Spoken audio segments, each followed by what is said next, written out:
Welcome to the Atlantic Center for the Arts. The following is a reading by Nicole Sealey, our 2012 Your Word Fellow. So this next poem is after the board game Clue. Have y'all ever heard of Clue? Okay, I thought I dated myself, but everyone knows it. So we know the characters, yes, in the game? Who are they? Gotcha. Nice. Very good. So this is a sestina. This is a sestina using those names as end words, or variations of those names. Clue, after the board game Clue. "Dinner is served," said Mrs. White, inviting Mr. Body's guests by their noms de plume into the dining room for some pre-cooked and reheated repast. Miss Scarlett passed the pickings, which couldn't pass muster, to a rather ravenous Mr. Green. Nobody faked affability better than Mr. Green, waving his napkin like a white flag, acting out the Concord in Colonel Mustard's combat stories. Here was Professor Plum's chance to charm a certain lady, catching what he called scarlet fever. "I've seen more convincing peacocking from a tadpole," quipped Mrs. Peacock, respectfully retiring to the library with her green tea in hand and an incredibly tickled Miss Scarlett in tow. Mr. Body's absence was so brazen it bred white noise not even tales of exemplum heroism, narrated by and starring Colonel Mustard, could quiet. His presence, by all accounts, as keen as mustard and as showy as a pride of peacocks. Like a child exiled to his room, Professor Plum excused himself, giving the others the green light to do the same. Mrs. White was in the kitchen scouring skillets when she heard who she thought was Miss Scarlett scream. Mr. Body's musty old library was a crime scene, his final fall on this white-knuckle ride towards death. "For the dead," Mrs. Peacock said, "the grass is greener on the side of the living." While plumbing Mr. Body's body for clues, Professor Plum found no visible wound. The would-be host appeared scarless, despite blood haloing his head on the shagreen rug and a blood-stained candlestick Colonel Mustard recognized from dinner. Mrs. Peacock avoided the sight, turning as white as the sheet with which Mrs. White covered the corpse. Plum sick of the poppycock accusations, she sped into the starlit night in a ragtop Mustang belonging to Mr. Green. That was a lot. The next poem is entitled The Sisyphus of Myth, and it's an erasure poem based on Albert Camus' The Myth of Sisyphus. So here goes. The Sisyphus of Myth. "The wisest disposed of reason. To begin with, in regard to the gods, their secrets.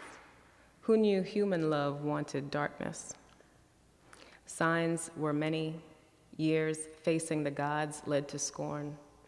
Nothing is. Of this earth, nothing is told about myths made to breathe merely 100 times. The stone at the very end, measured by time, watches the world push. Heavy yet upheld, the workman works his fate, but is powerless to it. I fancy melancholy in man, nights without knowing the moment tragedy begins. My soul is tempted by happiness and the inseparable discovery of happiness.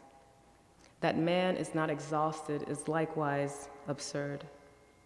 His little voice necessary tonight.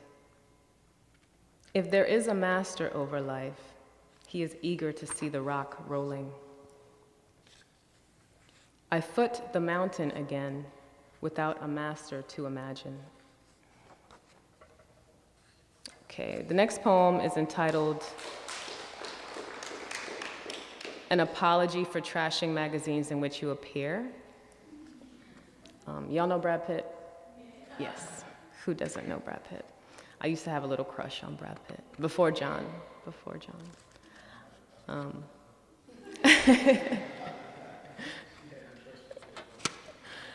Okay, so this is a faux sestina, and each end word is a variant of Pitt.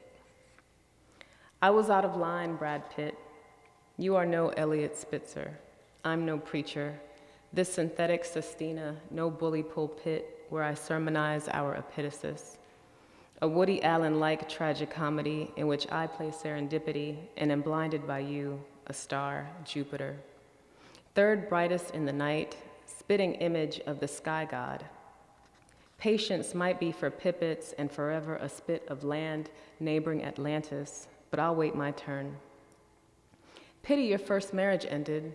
I didn't mind her as much as this current Jolie Pitt situation, complete with pitter-patter of 12 Benetton-inspired feet. I'm not bitter.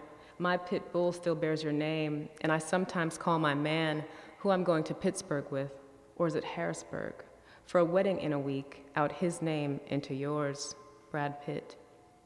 Hallucinations of you and I topped only by Brandon and I on Peach Pit counters, the original 90210 hangout. Even then, I would wish he were you, Adonis epitome. Abandon Hollywood for Bed-Stuy, skip down spittle-paved sidewalks to my brownstone. My poetry pittance, your movie money. I suspect we'd do fine with our combined capital. We'd be the mixed-race Pitts from Tompkins Park. I'd be hospitable, hosting meet and greets so as not to appear brand new, not to appear uppity. Casually introducing you to neighbors, I'd say, "Oh, this is Brad. This is just Brad Pitt." You'll find macabre humor in my obsession with Poe's Pitt and the pendulum and the palpitating telltale heart. The heart. The heart is an odd organ, a maudlin muscle, a cesspit containing undeserved affection. I admit I've had trouble pitting good sense against non, but who hasn't? Shoot, you know the per capita divorce rate is 50%. Pitiful. Like with Juliet and Jennifer, I pray Angelina is a pit stop on your way to Brooklyn. When I first saw you, Brad Pitt, I was only 15 and became so ill I was rushed to the hospital. My hands, feet, and armpits began to sweat as if I too were riding horseback up a hill towards a lover who made the pit of my stomach, my insides ache. Literally, Legends of the Fall was my pitfall. Brad Pitt, I imagine a much older you, spitfire and only slightly decrepit, staring my Comic Sans lettered epitaph down as if your gaze were the capital, my headstone just another ghetto to be pitied.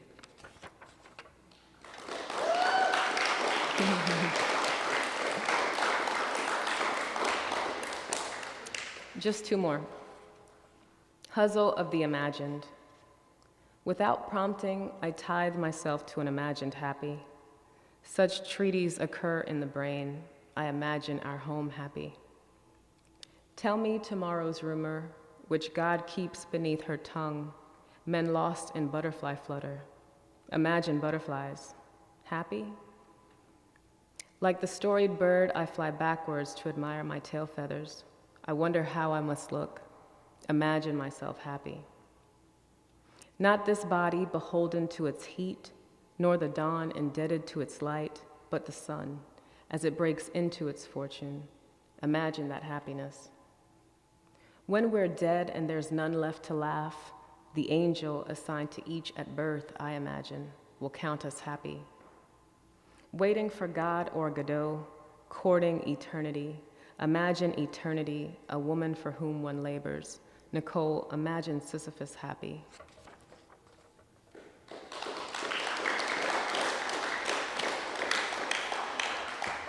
And this is my final poem. Thank you again for coming out. Even the gods. Even the gods misuse the unfolding blue. Even the gods misread the windflower's nod toward sunlight as consent to consume. Flesh of their flesh, bone of their bone. Still, you envy the horse drawing their chariot. The wilting mash of air alone keeps you from scaling Olympus with gifts of dead or dying things dangling from your mouth. Your breath, like the sea, inching away. It is rumored that gods grow where the blood of a hanged man drips. You insist on being this man, willing trial by ordeal, the ordeal of blood. The gods abuse your grace. Still, you'd rather live among the clear, cloudless white, enjoying what is left of their ambrosia. Who should be happy this time? Who brings cake to the other? Pray the gods do not misquote your covetous pulse for chaos, the black into which they were conceived. Even the eyes of gods must adjust to light. Even the gods have gods. You should have shame. Thank you so much.